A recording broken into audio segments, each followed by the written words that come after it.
Les élections présidentielles sur le continent africain sont souvent les occasions d'expression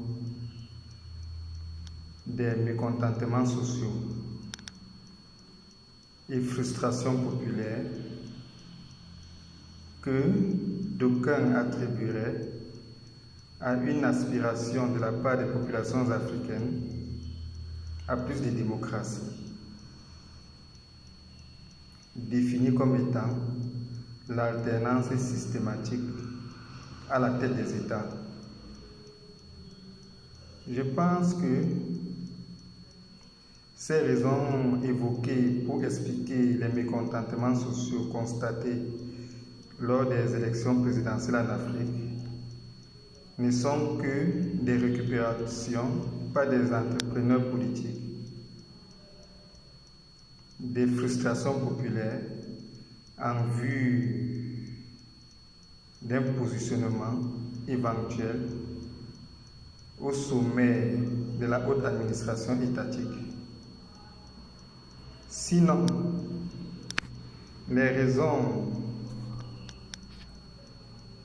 de ces mécontentements populaires constatés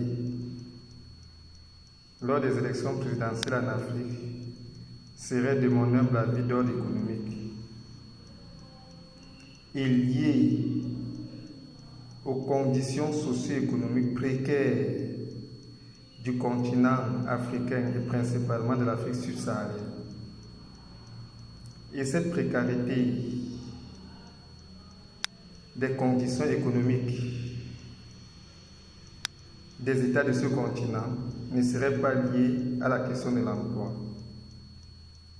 Si il faille définir un chômeur comme celui-là qui, en longueur de journée, s'assoit sur un banc public et n'ayant rien à faire, cette catégorie sociale n'existe véritablement pas sur le continent africain, surtout subsaharien. Chaque jour, tous les Africains cherchent un moyen ou un autre de se rendre utile à leur environnement social. Les raisons du mal-être socio-économique sur le continent africain est plus due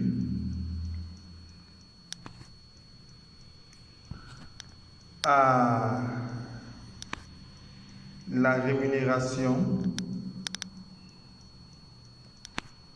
pas assez suffisante de l'effort quotidien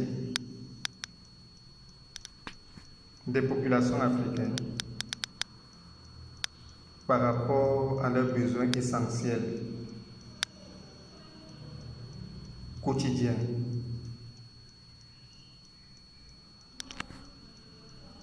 Sur le continent africain, quelle que soit l'activité économique qu'on mène, on a de la peine à satisfaire ses besoins essentiels quotidiens. Des petits métiers tels que le transport urbain, le métier d'instituteur ou de médecin ou encore d'infirmier, qui ailleurs nourrissent leurs auteurs, en Afrique ne le permet pas.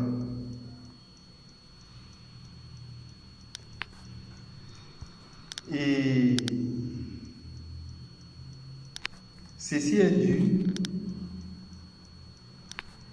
à la structuration de l'économie mondiale depuis le XVe siècle par les puissances impérialistes en défaveur du continent africain, qui est que l'Afrique devrait offrir sur le marché international des richesses naturelles non transformées et dont que les populations africaines ne peuvent consommer, et offrir ces richesses naturelles sur ce marché international à des coûts financiers amoindris qu'ils ne contrôlent pas. En échange, les États africains devraient importer du marché international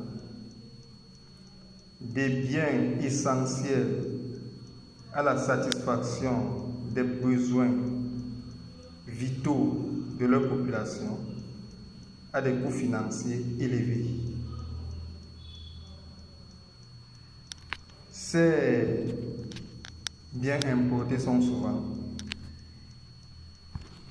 les produits énergétiques, pétroliers et gaziers, ou encore des produits alimentaires tels que le blé ou le riz, qu'on importe à des coûts financiers élevés du marché international, en contrepartie des richesses naturelles, telles que les richesses minières ou des produits agricoles différents tels que le café et le cacao, offerts sur ce marché à l'état brut et donc pas en état de consommation, de telle sorte que l'Afrique ne puisse pas être en main de produire de consommer ce qu'il produit et soit amené à importer ce qu'il lui faut consommer pour survivre au quotidien et améliorer ses conditions de vie du marché international à des prix surélevés. Voilà la réalité des conditions économiques et matérielles des populations africaines. Celles-ci vivent dans la condition matérielle des esclaves dans les Amériques du 15e au 19e siècle ou du 16e au 19e siècle, où le maître qui possédait son domaine agricole et ses esclaves contraignait ces derniers à produire des biens qui n'étaient pas utiles à leur alimentation. C'était généralement le tabac, le coton ou la canne à sucre, que le maître du domaine agricole et possédant ses esclaves ramenait vers le marché de la ville ou encore vers l'espèce portuaire et ramenait de cet espace-là des produits alimentaires destinés à la nutrition de ses esclaves. Ainsi, le maître du domaine agricole tenait ses esclaves en ceci que c'est lui qui les apportait ce dont ils avaient besoin pour vivre. Voilà la réalité économique que vit le continent africain, encore aujourd'hui. À l'heure de la multipolarité du monde suscitée par le retour sur la scène internationale de la Russie, héritière de l'URSS, l'Afrique devrait se défaire de ce paradigme de l'économie mondiale structurée en sa défaveur par les puissances impérialistes et repenser son orientation économique propre conformément à ses aspirations. À ce titre, si je pouvais proposer un plan de développement économique pour les États africains,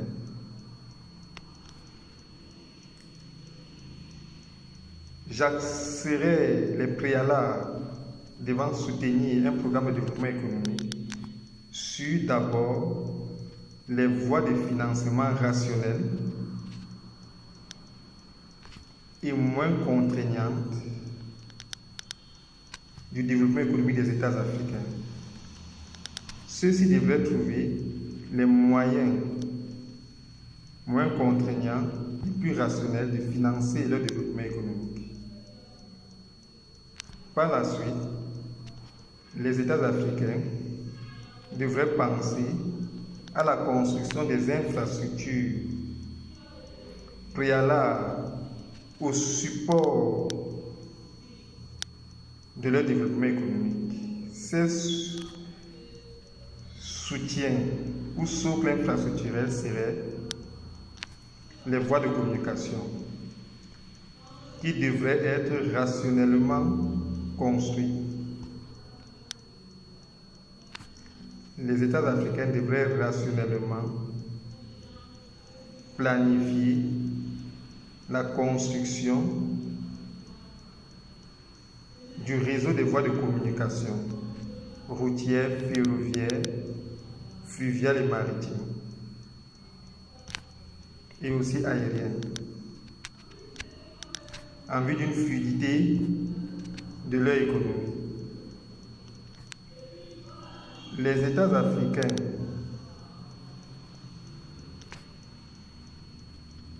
comme support infrastructurel préalable à leur développement économique pourraient aussi penser à la construction des infrastructures économiques et des infrastructures énergétiques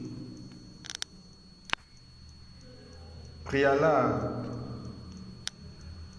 à leur développement industriel et à l'essor de l'économie. Il faudrait rationaliser le développement infrastructurel devant soutenir la production énergétique qui devrait permettre l'essor de l'économie des États africains.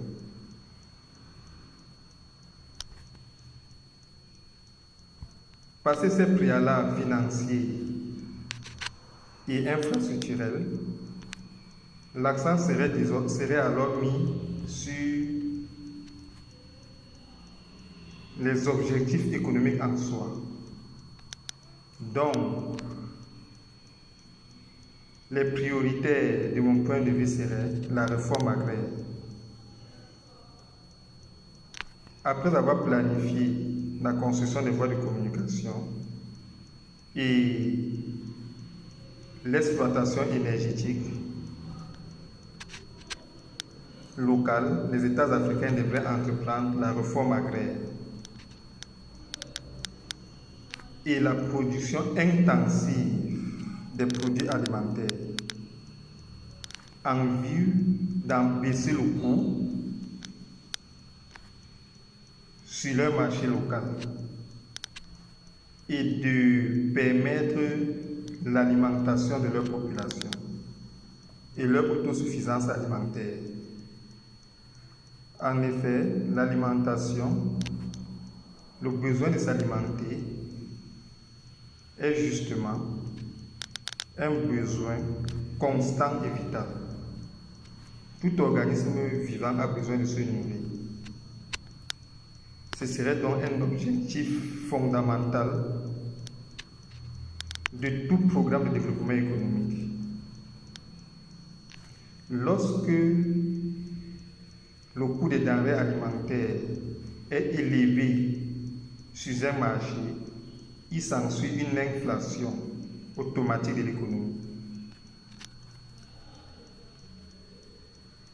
Un médecin qui offre ses services de soins de santé en fixera le coût en fonction préalablement du coût des denrées alimentaires sur le marché local, puisqu'il faut régulièrement qu'il nourrisse sa petite famille. Et il ne pourrait le faire qu'en vivant de cette activité d'offre de services de soins de santé, qui est son métier. Un bailleur qui offre son immobilier en location pour des hébergements de personnes fixera le coût de ces services en fonction préalablement du coût des denrées alimentaires sur le marché local. puisqu'il faut qu'il se nourrisse et nourrisse constamment sa petite famille. Quelqu'un qui pratique le transport urbain, comme un mototaxi ou un taxi par exemple, fixera le coût de ce service en fonction préalablement du coût des denrées alimentaires sur le marché local.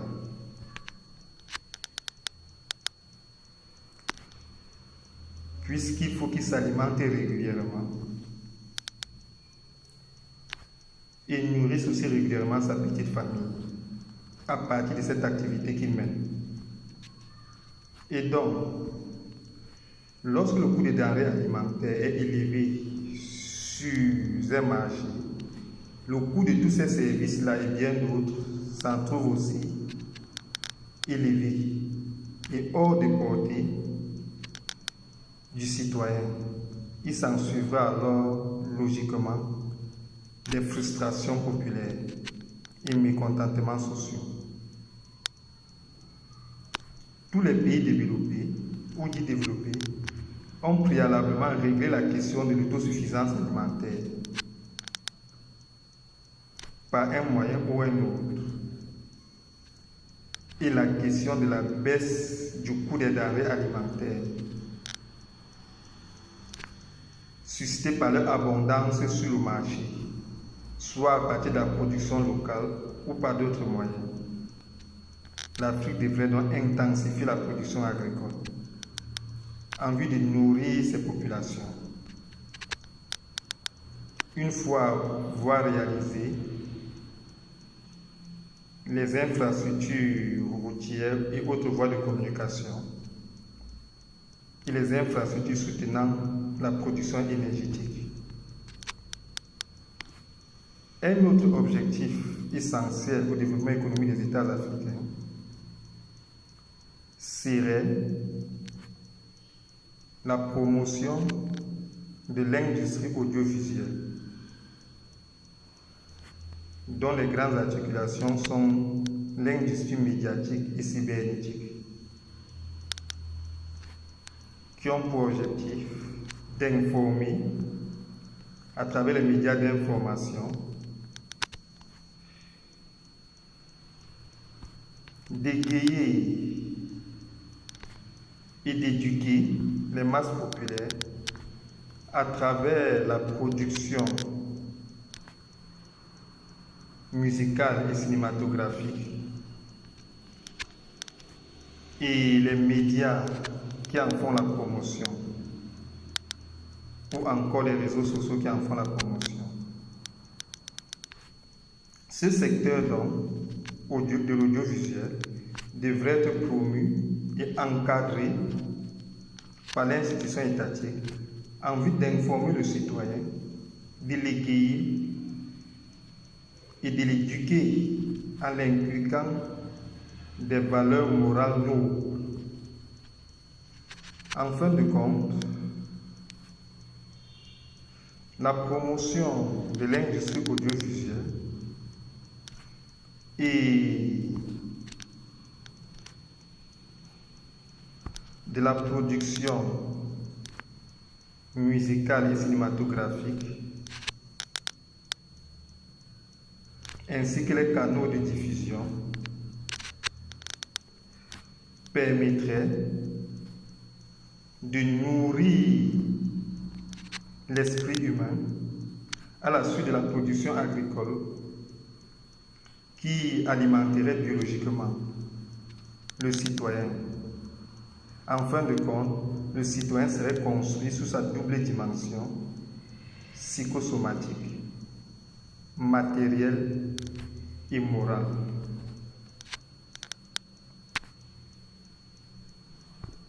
Le domaine de l'exploitation minière et de la fabrication du matériel manufacturé serait un troisième objectif essentiel pour un plan de développement économique solide. En effet, l'exploitation minière et l'industrie de la fabrication du matériel manufacturé permet de produire les outils permettant de satisfaire les besoins matériels et immatériels de l'être humain. Pour préparer un repas et s'alimenter, on a besoin d'une cuisinière, d'une vaisselle qui viennent tous des chaînes de production industrielles de matériel manufacturé. Pour s'informer et consommer la production musicale ou cinématographique en vue de s'égayer et se distraire et de s'éduquer aussi, on a besoin d'un téléviseur ou d'un téléphone portable ou d'un ordinateur qui proviennent tous des chaînes de production du matériel manufacturé, issu de l'exploitation minière. C'est dire l'importance de ce domaine dans le confort social à travers la fabrication des outils permettant de soutenir la satisfaction des besoins matériels et immatériels du citoyen. Sinon, l'activité industrielle relative à la production de matériel manufacturé découlant de l'exploitation minière consisterait de mon point de vue ou se résumerait plus à la fabrication des outils ou des pièces de rechange permettant la maintenance de ce matériel manufacturé, car ce cycle de production et de destruction constant de ce matériel, vu que ce matériel manufacturé est impérissable, l'activité économique liée pourrait juste se résumer à en assurer la maintenance à travers la fabrication des pièces de rechange et autres outils appropriés et à travers les offres de services de maintenance, car l'activité constante des chaînes de production en soi. Voilà en gros les grandes articulations d'un programme de développement économique que je proposerai aux États africains. Dans les prochaines émissions, il serait question de les explorer en détail.